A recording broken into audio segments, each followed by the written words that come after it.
Grabe yung dami ng bitbit ko. Mag-check out na ako, pero biyahe ko pa later is 9 PM, so iwan ko muna to sa lobby.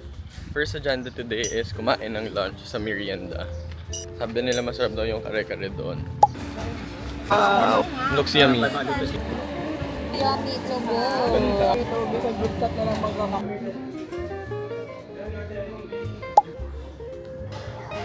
I got their Coco Coffee Crumble.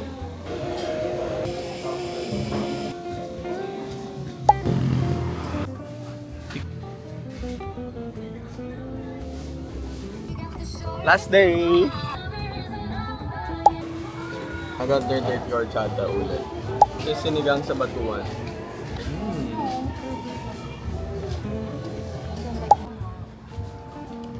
Yum! Kasi kapag wala ng